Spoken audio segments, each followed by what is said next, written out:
Hello, everyone, and welcome to the Unfound podcast channel. I am Unfound's host, Ed Densel. I hope everybody is doing great.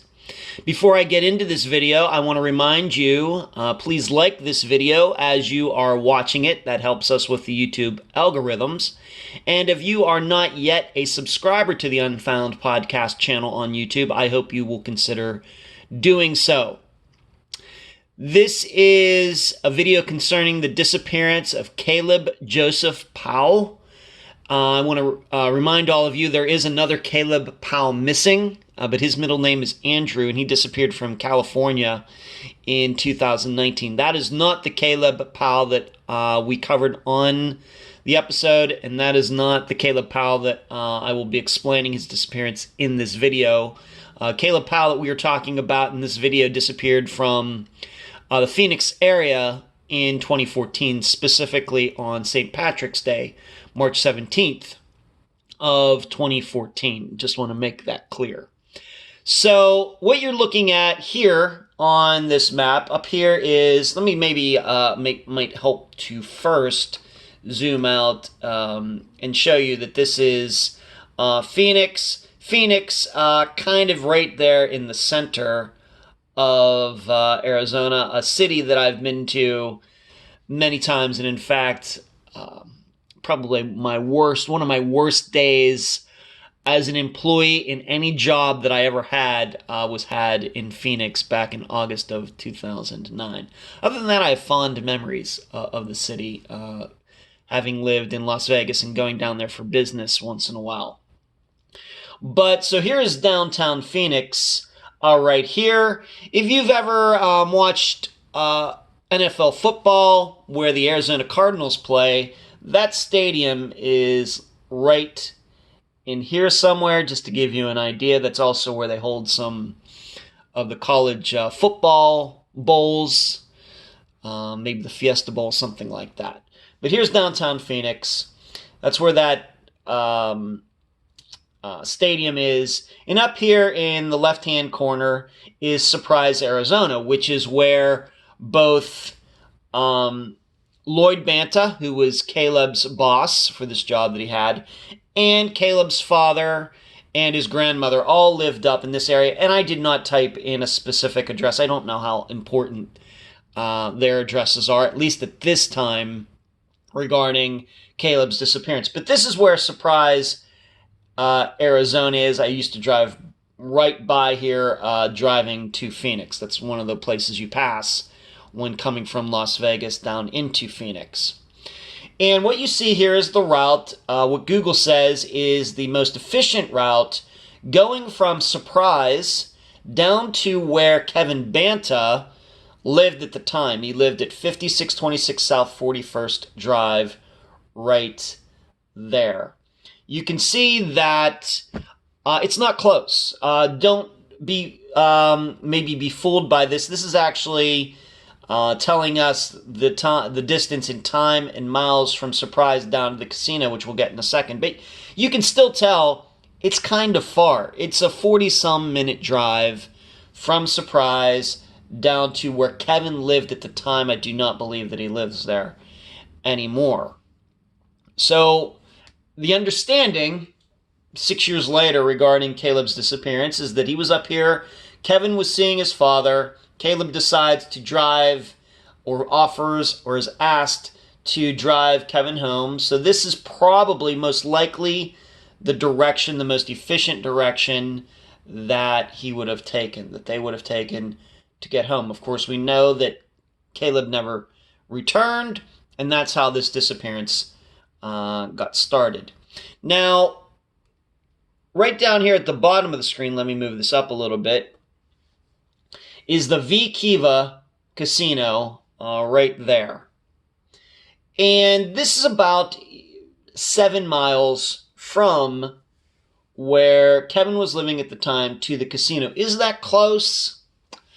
I don't know. We could go back to a disappearance like Robbie Hurt, and his truck was found, a mile or something away from the last place that he was, where he was. That's a disappearance we covered a couple months ago. That certainly is close. And we've covered some other disappearances where vehicles have been found close. For example, Doug Jones, once again, another disappearance that we covered recently. So, is 7 miles close? I guess it could be, but it's certainly not as close as some of the other disappearances we've covered.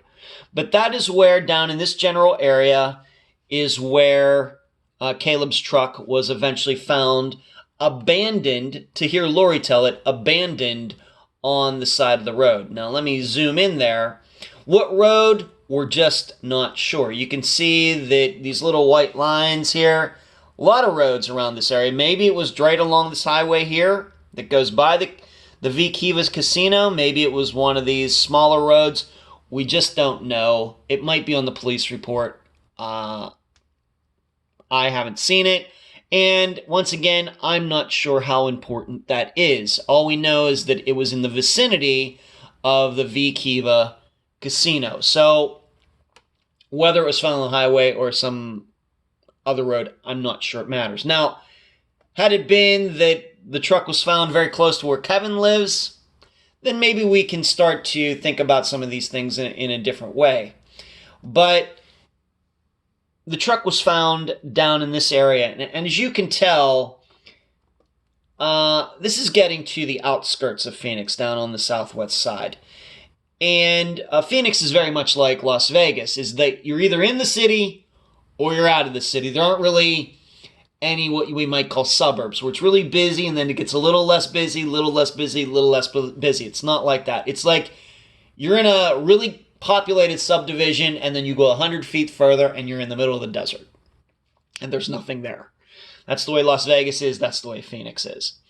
In contrast to maybe cities on the East Coast where you're downtown and then you get into the suburbs and out into the country where there are additional houses, etc. That's not the way it is in Las Vegas or the Phoenix area. So let me show that to you now that, let me go to a satellite view and let me, allow me to zoom in. You can see not much going on out there. You can see these hills.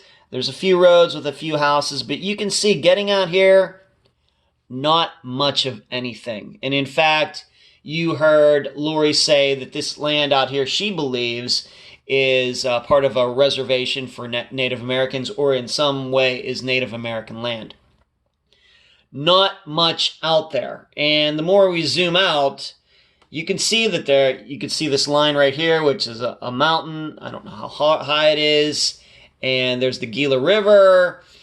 And so I suppose if somebody is entertaining the idea that Caleb parked his car and just walked off, this might be a place where somebody might do that. If he was feeling down, depressed, suicidal, that might be an area. I'm not saying I believe that, but it's easier to believe that given where his truck was found, in contrast if it was found in downtown Phoenix. However, if it wasn't parked by Caleb, then maybe somebody was trying to make it look like that. That'll be up for you to decide. I think the other important point about this, and maybe you've already noticed that, is that important about the location of the truck and all the different locations, and this makes it easier, I think, to see, is that certainly the casino is not on the way back to Surprise. They came down this way, they would have gone here, and if Caleb was planning to go straight home, he would just go back the opposite way. Instead, his truck was found here south of where he was going.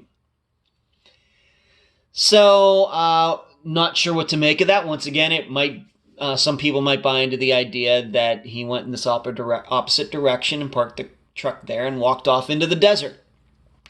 No proof of that. Don't know. However, if somebody is to believe, well, why, if somebody ditched the car there, something happened to Caleb, whether you believe Kevin involved or he's completely innocent, something else happened, why didn't somebody park it, going this direction? If they kind of knew Caleb and they knew he would be coming back that way, wouldn't that be maybe a smarter, quote-unquote, smarter thing to do than parking his truck in the opposite direction of where he'd be going home. I just don't know. But these are the locations. Once again, this is where Caleb started his day with Kevin. This is where Kevin lived at the time. This is where the casino is, and this is also near where the truck was found. I think that if you're inclined to believe that maybe Kevin did have something to do with this, and I'm not saying he did, but I know a lot of people are going to consider that, being that we don't know what he and the rest of the Bantas have said to law enforcement, and we made attempts at Unfound to contact them, and they wouldn't call us back. Is 7 miles, which is about the distance from here to the casino, or roughly where the truck was found. Would somebody ditch that and walk home 7 miles?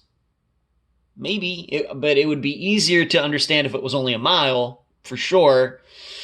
So I'm just not sure, but maybe somebody got a ride. But just throwing some ideas out there. I'm not committing myself to any particular... Whoa, what happened there? I'm not committing myself to any particular theory on this video. I'm just voicing some different possibilities, and you know that we do not talk theories or conjecture things like that on the program. So that is the disappearance, the mapping, the analysis of the disappearance of Caleb Joseph Powell. So I hope that helps you understand the directions a little bit, given that in the episode we did talk about some different addresses, and that might have confused some of you. These videos exist that I make to help clear some of those things up. So thank you for watching, and I hope you will consider subscribing to the Unfound podcast channel on YouTube. See ya.